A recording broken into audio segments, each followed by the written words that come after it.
Hopefully nothing shows through during this video. And in other news, can we notice how long my hair is getting now? I'm so excited. Yay. Hey beautifuls. So today, I wish I had my coffee. It's all the way over there. I don't feel like getting it. Anyways, today I am giving you guys my first edition of How to Adult month. I know it is like the second week, I think third week of February, and I'm finally doing these videos. I apologize. I did not like the way it came out last week. I kind of didn't know what I was talking about. I went back and looked at all the footage and it looked really sloppy and really stupid, and I just started talking about my own income, and I really kind of don't want to talk about that on YouTube.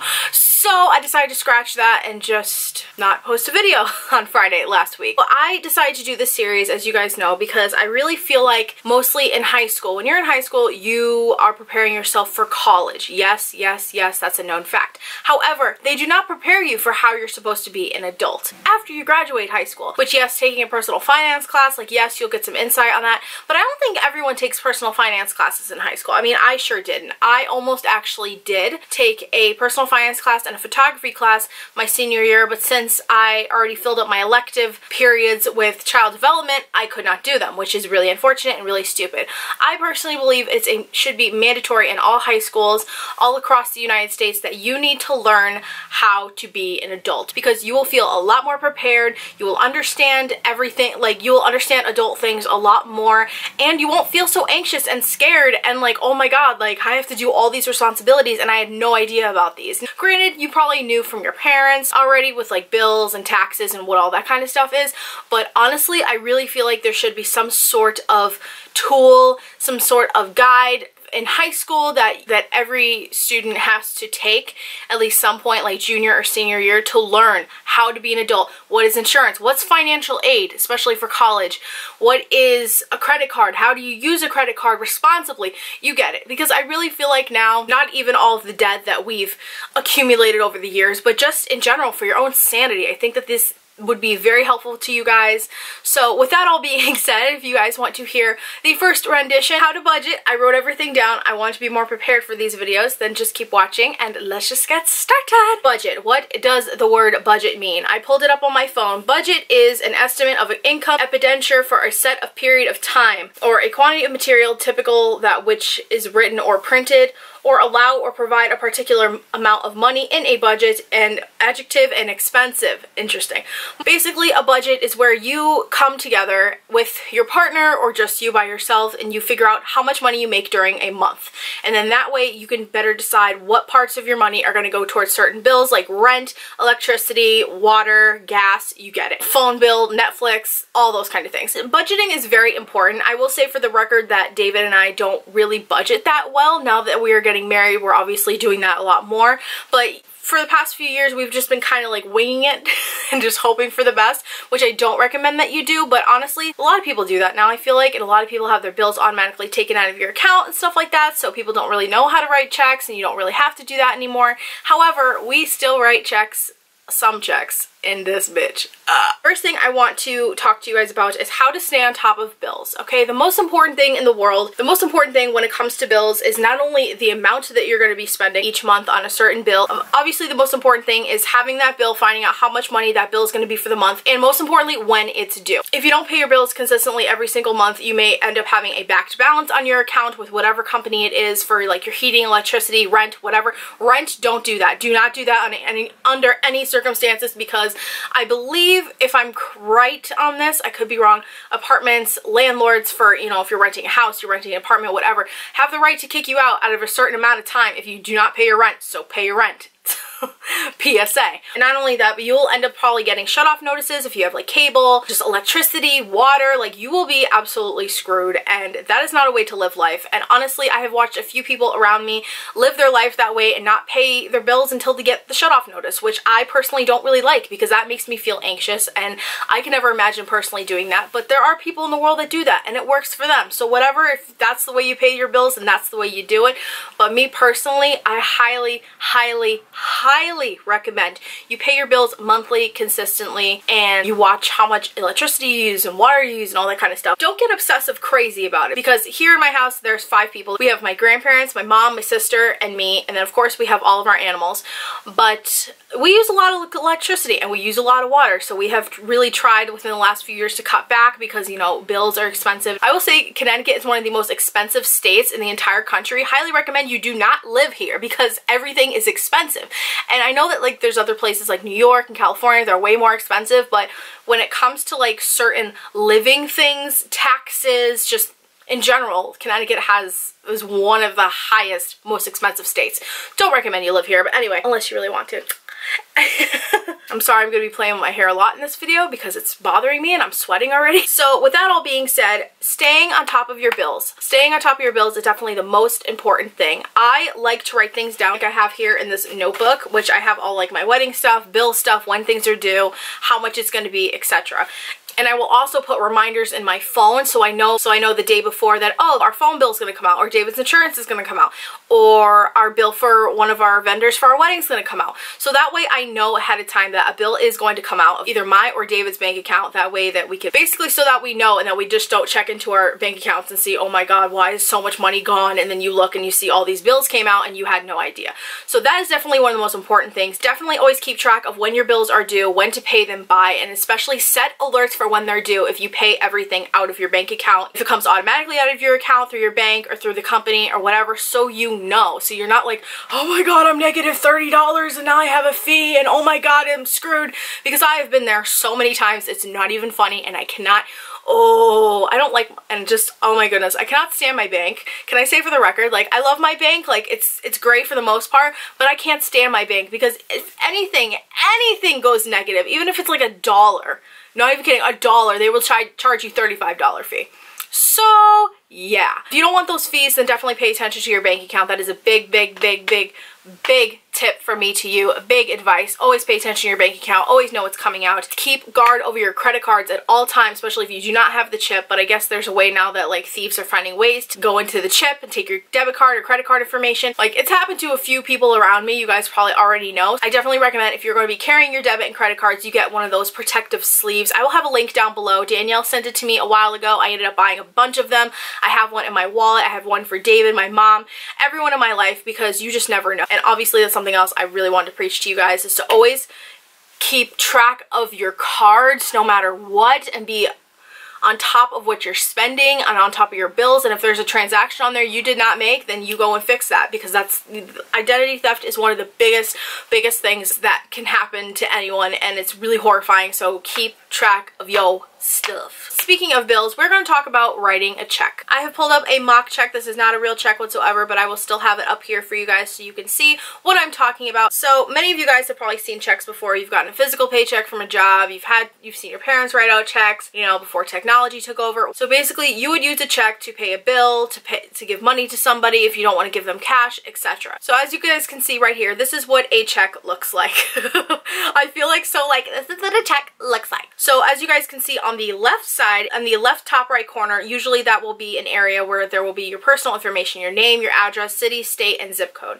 And then on the other side, you see a little number in the corner that is just documented as check number, just the number of checks, because when you get a pack of checks, each check has their own specific number. So that way when you balance a checkbook, I believe, you could put it in there, or in other circumstances where you may need the check number, then that is right there for you. So then as you guys can see on the left side, there is a line that says pay to the order of. In that line, you will write who the check is for, like what company. If you're writing it to like your mom, if you're writing it out to a gas company, cable company, whatever, you will write the name of the company or the person in that line. And then next to it, there's a little spot for you to numerally write out the amount. So if it's like $350, you'll just write 350.00. The 0 zeros on the end of the numeral amount. Always do that. Even if it seems kind of weird, just always do that.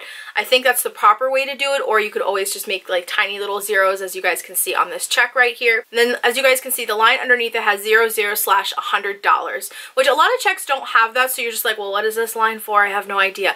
That is where you're going to write out the numeral amount on the check. So if it's $350, you're going to physically, with words, write out $350. So after you write 350, you're not going to write and dollars. You're going to write and 0/100 or 0/100, something like that.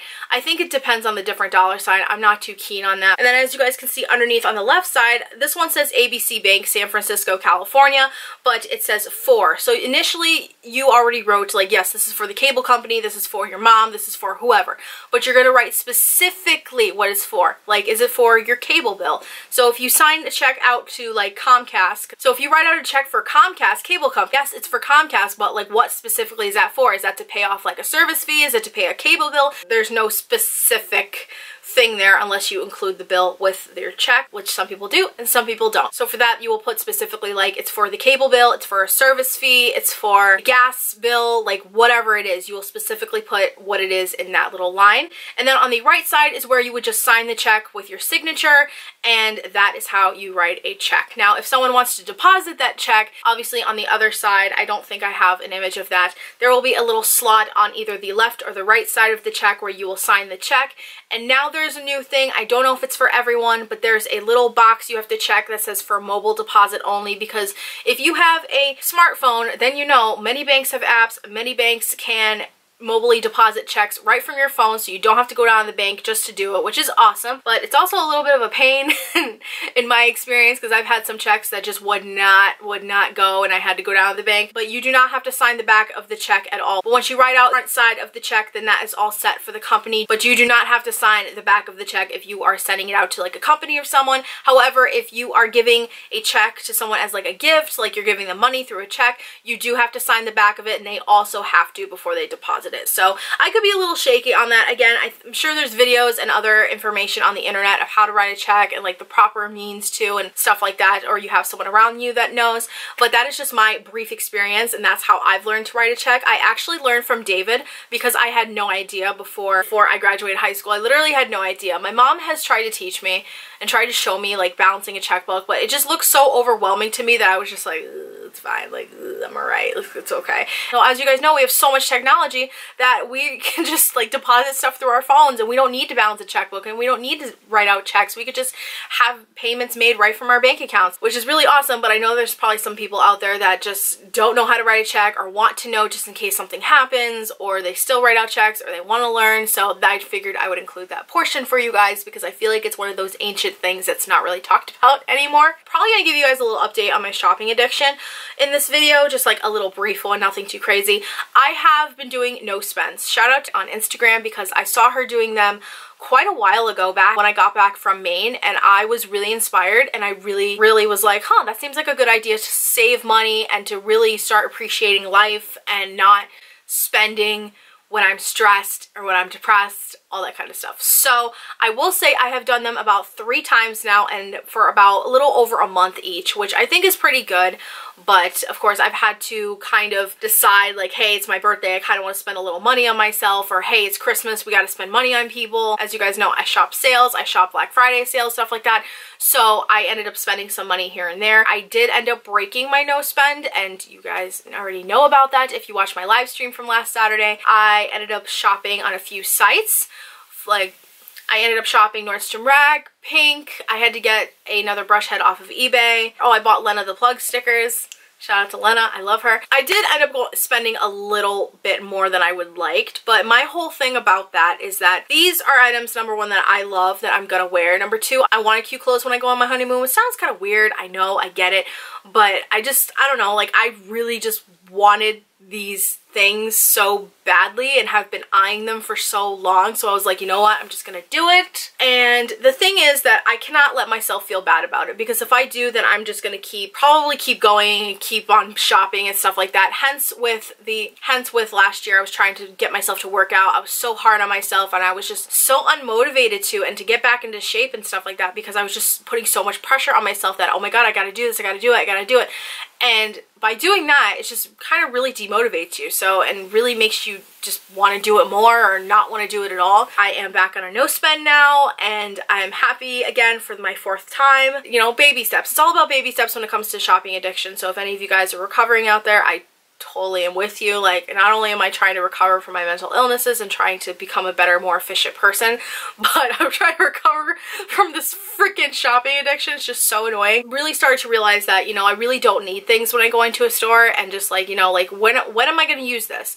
What is this use to me? Am I going to, you know, am I actually going to wear this, or am I actually going to use this? Is this something that I'm going to love, love, love so much? And if not, then just don't buy it. That's kind of my whole thing. So back to what I was saying, don't spend beyond your means. Basically, if you have a certain amount of money that you put towards food, and the best way I can describe this is if you have a certain amount of money you have to put towards bills, and a certain amount of money towards food and gas for your car and all that kind of stuff, and you have probably, let's say, I don't know, $200 just for you, you know, to do whatever you want with, go out to eat, shop, you know, get a tattoo, like whatever you want to do with it. If you know that you're going to spend more than that $200 when you go out to eat, which God forbid, I mean, unless you want to be real fancy, don't spend more than that amount that you have, because then you'll be cutting into money for like food and then for your bills and all that kind of stuff. So basically, don't spend beyond your means. Don't spend more money than you have, which obviously goes into play with credit cards, I feel like. So definitely, so next week when I do that video, I will talk more all about credit cards and how you should responsibly use them, and that they are not a toy. They are not free money. So don't put everything on credit cards, and don't expect like credit card companies to be like, oh, well, you spend all the credit, oh, whatever, like, you don't have to pay it back. Don't expect that whatsoever. My biggest thing is that if I have a certain amount of money with me, I'm not going to spend that more than that amount of money, obviously, because like, what am I going to pay with? Like my butt? Like, there's no other way for me to pay for something. I do not have my own credit card. For example, I don't have like a normal regular credit card. I have a couple store ones, and I feel like that's the best thing for me because I am a shopping addict, and I feel like if it's just stores, then that's, you know, it's just for that specific store, and that's not me using the card at like another store, etc. You get it. Definitely do not spend more than what you have, because you could end up being more in debt.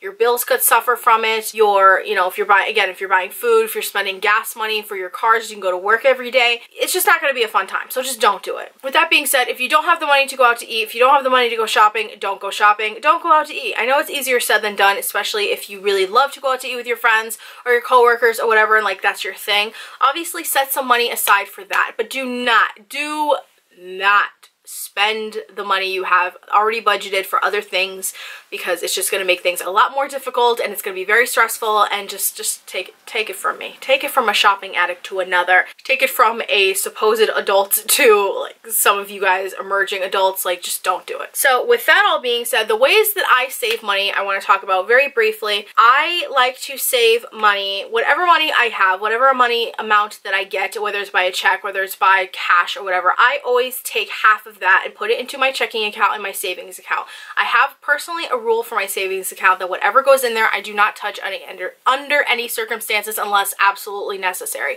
Absolutely necessary meaning emergency, meaning that I have no money at all in my checking account, etc. Personally, that's just what I like to do to save money. I feel like it really does help. However, I have in the past gone into my savings account to buy things for myself that I know I should not have. So I'm, you know, not one to talk and say like, oh my god, do it like this, because I'm not perfect. I have really, you know, up in that category, I will say, but I've been trying to work on that and to learn, okay, do not touch anything in that savings account. Do not touch that whatsoever, because that's emergency money. That could end up being money for bills. That could be ended up money for if you're trying to save for a car, trying to save for a house, whatever. That's my big thing. If you put money in a savings account, just don't touch the savings account. To go with saving money, I also like to have like a goal in mind. If I have like something I want to save money for, that is my goal. So for example, you guys know David and I are getting married. It's been kind of a mission for us to try to save money this past year and a half, even though I'm still shaky with my shopping addiction, as you guys know. But I feel like it has gotten so much better, for the record. I really have seen such a difference within these last few months, but that's just me personally. I mean, you know, this is an addict talking, so I don't know if it's really that great or not. I mean, I've been told from my mom, like, she's like, wow, you don't buy things anymore. And I'm like, yeah. And she's like, wow, we haven't been to Target in a long time. I'm like, I know. Try not to rack up the bills. Try not to rack up my credit card bill. If there's something important that David and I need to save money for, or I need to save money for, then I'm going to save money. That's just that. Because, or I'm going to put that money in my savings account for that amount. So if I wanted to save up, let's say for like a Louis Vuitton Neverfull bag, which are like $3,000, I'm going to save money and put it into my savings account so that when I eventually want to get that bag, then I could take the money and then go and do that. However, I'm probably not ever going to get a Louis Vuitton, so let's be real about that. But when it comes to me like saving up for a car, saving up for this wedding, saving for a house, etc., that has been what I've been doing, and also that David has been doing as well, because obviously you want to have your checking account for your bills and for your life and for, you know, things that come up, gas and whatever, but you also want to have a separate amount of money if you're trying to work towards something like a car, a house, your wedding, so that you don't have to go crazy and freak out and be like, oh my god, I don't have the money for this, etc. Or even if it's for school, if you're trying to save money for school too, that is definitely a big thing now. That has been something for me that I am not really looking forward to whatsoever now that I have been cut off from financial aid, because I used up all my financial aid when you've been in school too long. Hi. Finally, the one thing I will definitely say that I think is great for budgeting, and I think is great in general if you're trying to save your money and you don't really go out and spend that much, or you don't want to spend a lot, but you want to be a girl, but you really love makeup and you really love clothes and you really love all these different things. Subscription boxes. Subscription boxes. I've done so many of them on my channel for Walmart, Target, FABFITFUN, the Shannon Rose box. I've gotten the Bulu box that Danielle got for me a few years ago, which is like all like health and fitness stuff. Subscription boxes are so awesome because if you're really interested in something and you don't really have necessarily like a huge amount of money for it, like if you want to subscribe to IPSY or subscribe to Sephora Play, those are only $10 a month, and you get samples and small little, and you get products, and you get like high-end makeup products and skincare and all that kind of stuff that you can still indulge and you can still enjoy and treat yourself, you know, but you don't have to break the bank, which I think is really awesome because places like Sephora are crazy expensive, and so is Ulta. Hell, even sometimes Walmart and Target, I'm just like, why is this foundation like $11? I don't understand. So in those cases, I think subscription boxes are great, especially if it's like FABFITFUN, you're paying like $50 each season. Or if it's the Bless box, I'm really obsessed and I'm preaching the hell out of, because Danielle got me 2 of them and I love them so much. I love everything in them. But however, that is $30 a month. So it is kind of steep up there depending on what subscription service you sign up for. And of course there's INFLUENSTER, which I love so much. Shout out to INFLUENSTER because they are a completely free service. They will send you products based on, and then they will either send you a Vox box or send you a specific product to review and report back on and do surveys and all that kind of stuff, which is awesome. And I highly, highly recommend, absolutely free, if you want to try out some skincare, you want to try out some hair care, you want to try out some makeup product they're going to come out with. They've done like Kat Von D, they've done Victoria's Secret, they've done CoverGirl, Maybelline, you get it. So there's some other things to look into as well. If you are on a budget but you still have like some money for yourself and you want to do something for yourself that's not, you know, going out, or you don't have a lot of money spent on makeup or whatever, subscription boxes, subscription services are really awesome. So I think that's it for this first rendition of How to Adult Month. I hope you guys enjoyed it and it helped you out in some way. Especially, again, shout out to my younger viewers that are in high school or just adults, or even like a lot of my older subscribers too that are adults and are just like, what do I do? Me. Same. Me. Because I still have no idea what I'm doing. I'm just going along with it for the ride and just hoping everything works out. But honestly, I just really wanted to share this with you guys again because of the whole thing, like I said, with high school, and they don't prepare you. I really think that high schools need to take another turn preparing teenagers as they're becoming adults and how to adult, because it's so important, and I think it would make people a lot more efficient and a lot more happier, give people a lot less like anxiety and a lot less stress as well, because I am so anxious as an adult because I still don't know half the stuff I'm doing. But again, we're just going along with it and hoping it works out. So with that all being said, I'm sorry I keep looking at the viewfinder. I had to take a break during this video, but I hope you guys have an awesome day, and I'm sorry videos are up late on Wednesdays and Fridays the last few weeks. We're going to kick that up a notch next week, and we're going to start applying for jobs again. Wish me luck. I don't want to for a few reasons, but I will talk about, I probably talked about that in the vlog. I'm not quite sure. I don't know. You guys will see that eventually. I'm behind on vlogs. I'm behind on everything. I'm trying not to stress. It's fine. Whatever. But I love you guys so much. Hope you have an awesome day. Subscribe if you'd like to see more of me. And like this video if you enjoyed, and be sure to hit the little bell so you know when I post a new video, because YouTube, yeah. And also I have my Poshmark account. I'm sorry, shameless self promo.